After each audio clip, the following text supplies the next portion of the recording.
You see it 100 times a day, right? That little lock icon up in your browser's address bar when you're shopping online or logging into your bank. It's this tiny little symbol that promises, hey, you're safe here. But have you ever really stopped and wondered what that little lock is actually doing? I mean, really think about it. How does it work? Your most sensitive information is flying through the open internet, bouncing off who knows how many different computers and routers to get where it's going. So how on earth does it stay private? Well, the answer isn't some kind of digital magic, it's math. And it's some of the most beautiful, brilliant, and incredibly hard math you can imagine. Here's a great way to think about it. What's happening is the digital equivalent of you standing in the middle of a packed, noisy room and shouting your credit card number out loud. But it's scrambled in such a clever way that out of everyone in that room, only the one person you're talking to, your bank or Amazon, for example, can actually understand a single word of it. Everyone else just hears gibberish. That right there, that's the core challenge of security on the internet. So to understand the genius of how we solve this today, we actually have to take a step back and look at the old way of doing things and the huge fundamental problem that came with it. It all comes down to something called the key exchange problem. For like centuries, all encryption was what we call symmetric. And it's totally intuitive, right? It's just like a regular lock and key. You have one key, you use that key to lock the treasure box, and you use that very same key to unlock it. Makes sense. It's simple. But on the internet, that simplicity hides a massive, critical weakness. And here it is. This is the fatal flaw. So imagine you want to send that secret message to a friend online. You put it in a digital box and you lock it. Awesome. But now what? How does your friend get the key to unlock it? Well, you have to send them the key. And if there's a hacker listening in on the conversation and they grab that key as it flies by, well, it's game over. The entire secret is out.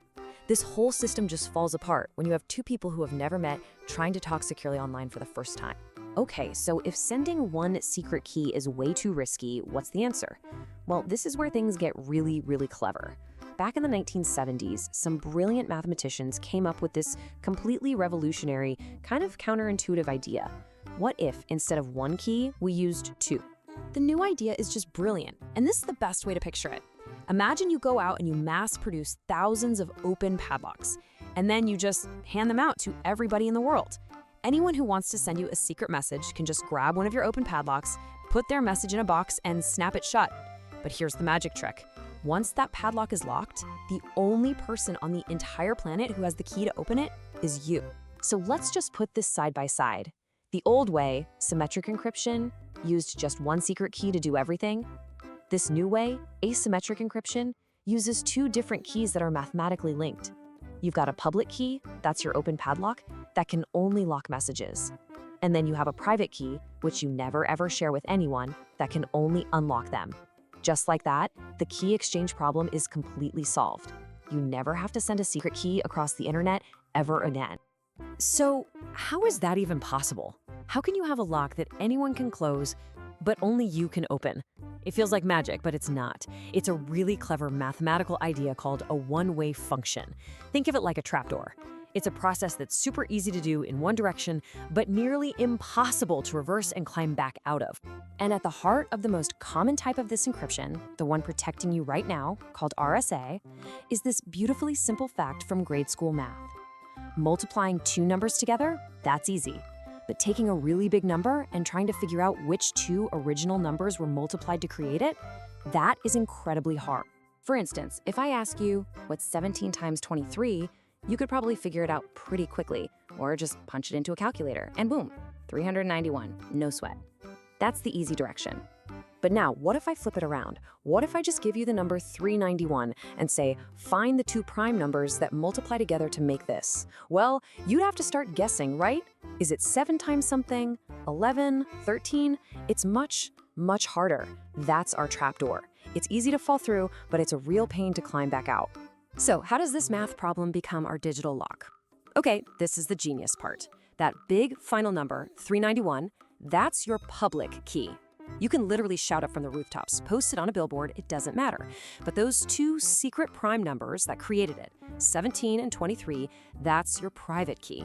You guard those with your life because they're the only things in the universe that can mathematically unlock any message that was locked using the number 391.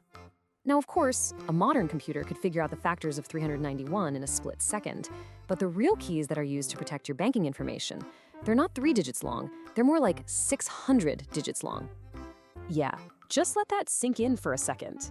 A number so unbelievably massive that if you took all the fastest supercomputers on Earth and had them all work together, trying every possible combination, it would still take them millions of years to find the 2 prime numbers that created it. That's the level of security we're talking about. It's not just hard, it is, for all practical purposes, impossible. Okay, so there's one last piece to this puzzle, and it's the engine that makes the math truly irreversible. It's something called modular arithmetic, but a much better name for it is clock math. Think about it. If it's 9 o'clock and you add 4 hours, you don't say it's 13 o'clock, right? You say it's 1 o'clock. The numbers wrap around. When you combine this clock math idea with those giant prime numbers, you create a mathematical labyrinth. The process of encrypting a message basically runs around this giant clock so many times that all traces of where it started are completely lost. It's truly impossible to work backwards. So this incredible system, built on the simple ideas of prime numbers and clock math, has basically been the digital armor for our entire modern world for decades now. But in security, the race is never, ever over. So, what comes next? Well, the next major threat that's starting to appear on the horizon is the quantum computer. Now, these are machines that don't think in ones and zeros. They work in a totally different mind-bending way. And here's the scary part. While factoring a 600-digit number is impossible for a normal computer, a powerful quantum computer could, theoretically, solve it in a matter of minutes. And that brings us to where we are right now, in this constantly evolving race. We started way back in the past with simple symmetric ciphers. We are living today, right now, in the era of asymmetric encryption like RSA. And cryptographers all around the world are in an absolute mad dash to develop the next generation, something called post-quantum cryptography. These are brand new kinds of math problems that are so ridiculously hard they can stand up to the power of even a quantum computer. So the next time you're online and you see that little lock icon, I want you to remember this. Your privacy, your money, your entire digital life, it's not being protected by some steel vault or a security guard. At its very core, you are being protected by a math problem that is simply too hard for even the most powerful computers in the world to solve. Which leaves us with this one final, fascinating thought. We've gone from physical keys made of metal to digital keys made of prime numbers. So what on earth will the next digital lock be made of to keep us all safe in the coming quantum age? The race is on.